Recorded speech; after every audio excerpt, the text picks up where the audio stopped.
aspect. Now, you have stated in past interviews that you were close friends with Tess. Do you have any memories you can share?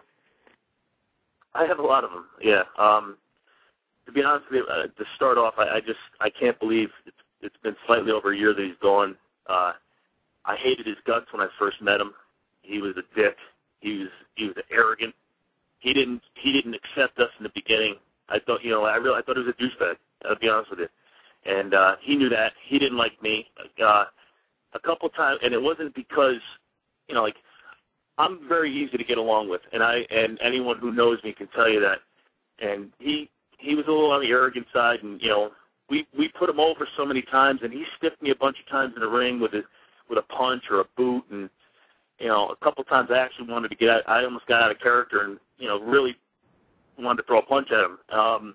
But to answer your question, I ended up, we did SummerSlam in '99, and right that week before SummerSlam, he came up to Stanford, and we all went over that match, and we had that thing down to a science. I mean, we had and when it came time for the show, we nailed it. Everybody was absolutely in the very spot they were supposed to be, and that, in my opinion, and a lot of other opinions, that match stole the show that night. And he appreciated it. He understood at that point, he was up here in Stanford training, and we went to dinner at Morton Steakhouse after. Shane, we all went out, and we had a few drinks, and we all had a good time, and you could see the things, the respect started to kick in, and after SummerSlam, we became closer, and with each week we got even closer and closer. I told on another show, I told a really funny story. We used to throw things. There was two cars. Mean Street Posse was always in one car, and in the other car was Prince Albert, Val Venus, and Test. And we used to ride. We used to follow each other to the next city to go to the hotel, and we'd always stop off someplace to grab some food. And in the middle of the night, if there's no one on the road, and you mess with each other, you're throwing things at each other's cars because they're rental cars. We had full insurance. We really didn't care, and so we would mess with each other. And one night we stopped while we were driving, and Val Venus, Rodney's driving, I'm running shotgun, and Val is driving the other car. He pulls up alongside. He's telling us to roll the window down, and he says, "Pull over, your tire's getting flat." Now we knew he was bullshitting, but we pulled over, and he pulled over right alongside of us. And I'm looking, and I see Tess. Tess is kind of leaning back a little bit, and all of a sudden I see a flicker of light, and I start to roll the window up quick, and it was a good thing because Tess took a shit in a paper bag, and he lit it, and he was trying to throw it into our car, and it would have hit me in the face too, and that would have been a little hot about that. But this is like we used to rib each other, but the actual rib was on Tess, because what happened was when Tess went to shit in the bag, he missed the bag and shit on the seat, which caused Prince Albert, who was sitting in the back, to throw up in the back seat. So we had some good times. Other times we all went to a diner, and Prince Albert goes into the back and comes out with a big paper bag in it, and I was like, "Hey, Baldo, what do you got in the bag there?" And he said, "All right."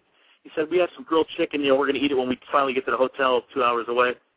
And he was full of shit, because what happened was he ended up getting about 3 dozen eggs, and they just drilled our car. They nailed the hell out of it, and it was a good time, because we were looking for things to throw. We only had a couple of water bottles. We were throwing the manual from the glove compartment. We were trying to throw anything we had, but we had nothing, and our car was completely covered in eggs. So it was a pretty good time.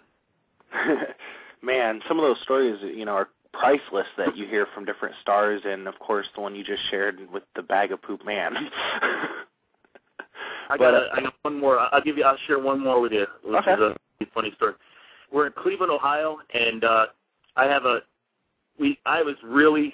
when I started, I was about 285 pounds. I wasn't in any shape to be a professional wrestler, but as you get there, you want to lose weight. You want to get yourself to the best. You want to be marketable. So I was really working on losing weight, getting lean, and so this one night, it was after a show. We're in Cleveland, and we stopped at a Denny's, and it was the Mean Street Posse in one car. Edge and Christian were in another. Matt and Jeff were in another. And I don't know, I think Tess and those guys were there as well. So I turned to Roddy, I said, I really feel guilty because we ate fattening that night. And I said, I think I'm just going to throw this up.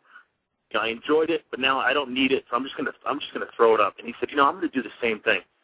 And we talked Addison to do it. So what we decided to do is we were going to puke on the hood of our car. So, we each took a different section of the hood.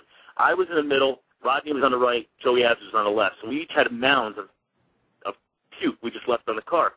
So out walks Edge, Christian, Matt, and Jeff.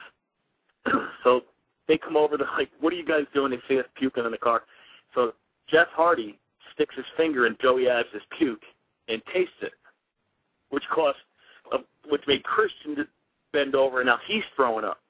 So we all had a huge laugh with that. Now we get in the car, and it's cold out. We were driving to Columbus, Ohio. And Terrell Davis happened to be in Denny's walking out because he was in there. He had just blown out his knee, and he had to see someone for a surgery or something. So he comes out. He sees us. He's cracking up because he knew who we were. So we get in the car. We're driving to Columbus. Now we're trying to figure out, okay, whose pile of puke is going to stay on the car? Who's going to be first to fly off? Who's going to be last? So I guess because of the aerodynamics, mine stayed on the longest. So we're driving.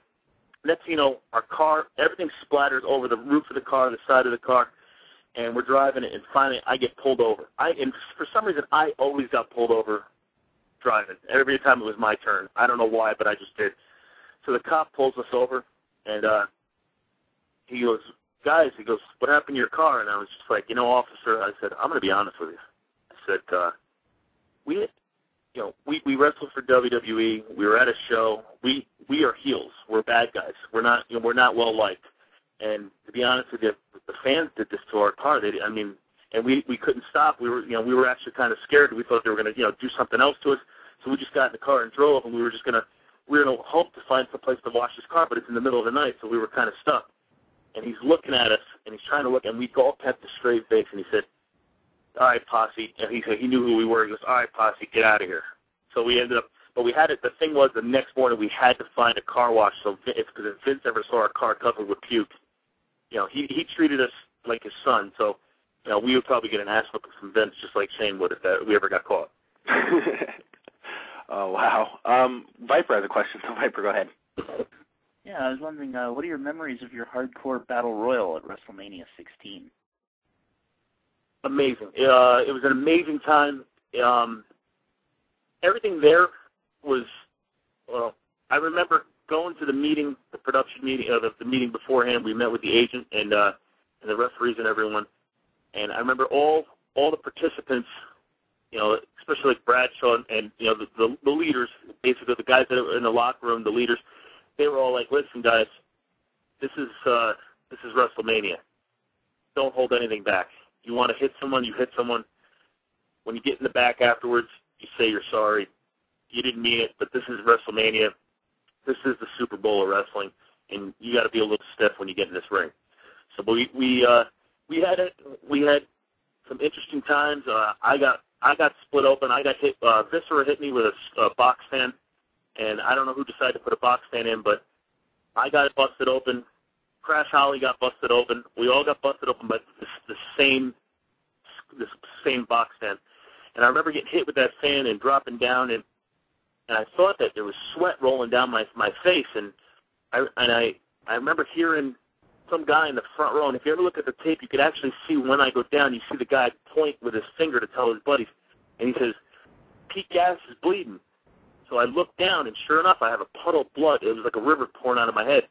So what I did was I forced more out, like you kind of squeeze it, because I was fine, I wasn't hurt, and it was just like a cut. So I tried to force more out to make it look pretty good. And if you ever see the photos, I'm covered with blood there. It turned out to be good. But to have an opportunity, and they gave a lot of guys opportunities to win the strap that night. Obviously, you only have it for a minute or so, however long of the time I want it for. But it goes down in the history books. However you look at it, I had the belt twice, but a cup of coffee lasts longer than both times I had the belt. But it still goes down in the history books as being as a hardcore champ. So to me, it's a great honor, no doubt.